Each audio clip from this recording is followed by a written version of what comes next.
Most backyard chicken keepers are accidentally starving their hens while trying to save money on feed. If you think you can sustain egg production on just grass and kitchen scraps, you're missing the exact macronutrients your chickens need to survive. Today, we are fixing that. You are going to see the exact 3-part plant system you can grow in a tiny backyard to completely replace commercial feed, backed by the actual protein percentages your flock requires. But do not make the critical planting mistake at minute 4, or you will accidentally drop your flock's protein intake below the critical 16% threshold, stopping egg production entirely. Hit subscribe now, because by the end of this video, you'll have a full planting map, a feeding schedule, and a cost breakdown for your own free feed garden. Let's address the biggest lie on YouTube. Just feed them kitchen scraps. Kitchen scraps are mostly water and simple carbohydrates.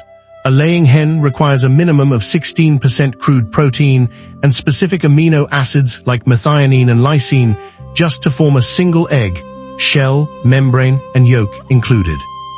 When you replace balanced pellets with random scraps, your hens stop laying, drop weight, and start plucking each other's feathers out of nutritional desperation. This isn't a guess, it's basic poultry physiology. An egg is roughly 13% protein by weight, and your hen cannot manufacture that protein out of thin air.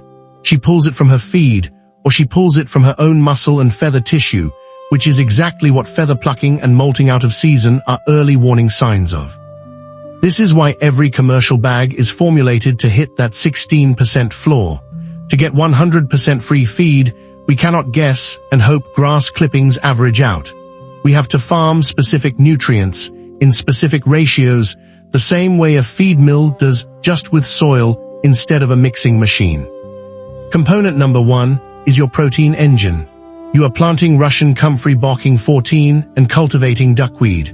Comfrey yields up to 35% crude protein when dried, and its deep taproots, some reaching 6 to 8 feet down, pull up trace minerals like calcium and potassium that shallow-rooted plants never touch. Duckweed is the real secret weapon here.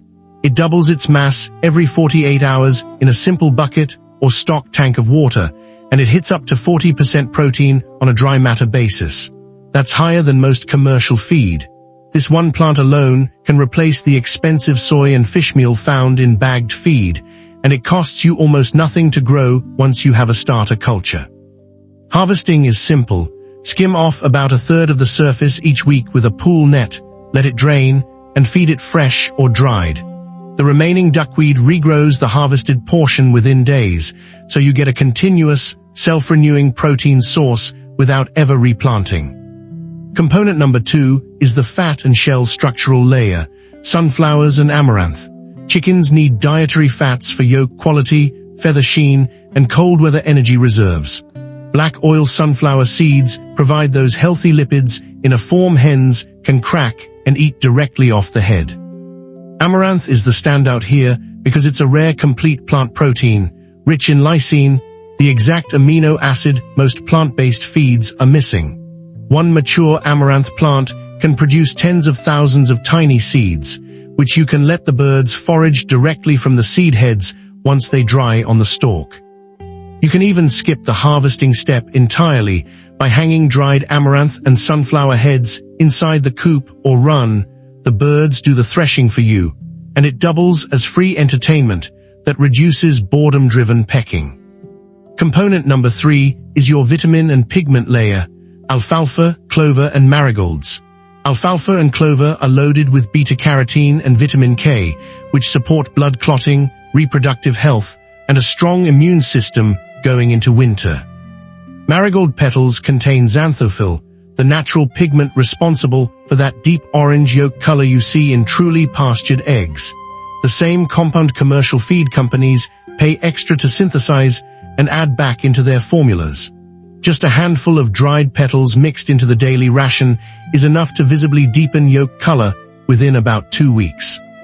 Plant these 3 layers together in rotating garden beds, and you've replicated the exact nutritional categories. A commercial feed bag is built from protein, fat, and micronutrients, using nothing but soil, sunlight, and water. No mill, no shipping, no bag.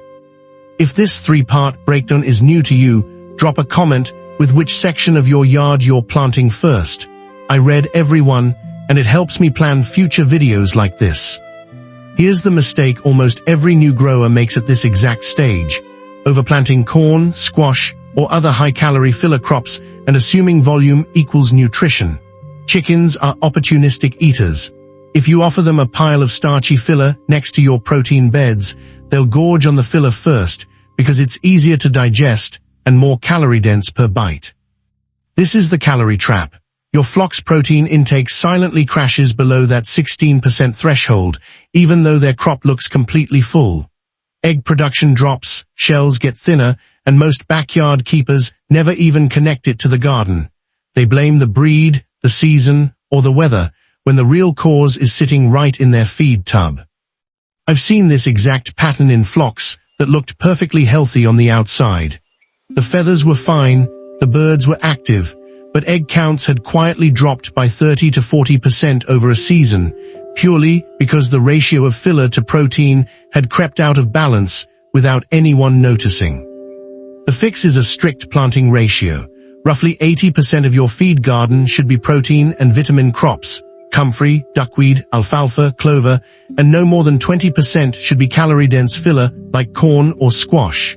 Set this ratio when you plant in spring, and you avoid the trap for the entire season. Here's your exact planting map. In a space as small as 100 square feet, dedicate roughly 40 square feet to comfrey and a duckweed tub, 30 square feet to sunflowers and amaranth, 20 square feet to alfalfa, clover, and marigolds, and no more than 10 square feet to a calorie crop like corn. Timing matters too. Comfrey and alfalfa are perennials. Plant them once in early spring, and they'll come back stronger every year. Sunflowers and amaranth go in after your last frost date and mature by late summer. Duckweed can be started anytime the water stays above 45 degrees Fahrenheit, which for most of the US means spring through fall, and even indoors near a window through winter. Because comfrey and alfalfa are perennials, they regrow after every cutting for years without replanting. Duckweed self-propagates in its tub indefinitely as long as you harvest a portion each week. This means after the first season, your ongoing labor is mostly just harvesting, not replanting, not buying seed, not hauling bags. On cost, a single 50-pound bag of commercial layer feed typically runs $20 to $30 and lasts a small flock a few weeks. This system has an upfront cost: seeds, a duckweed starter culture, maybe some tubs, usually under $40 total. After that first season, your ongoing feed cost for these categories effectively drops to zero, because every plant here is a perennial or a self-propagating crop. If you want to start this week, here's the order of operations. Get your duckweed culture going first, since it's the fastest payoff. You could be harvesting within 2 weeks.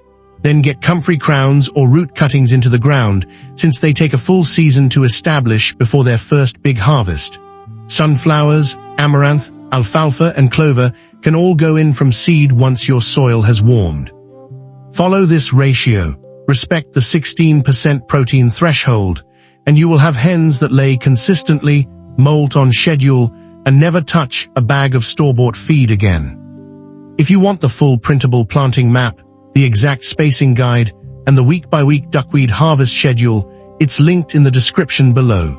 And if this saved you from making the calorie trap mistake, subscribe and turn on notifications. Next week, I'm covering how to overwinter your comfrey and duckweed so this system never has to be replanted.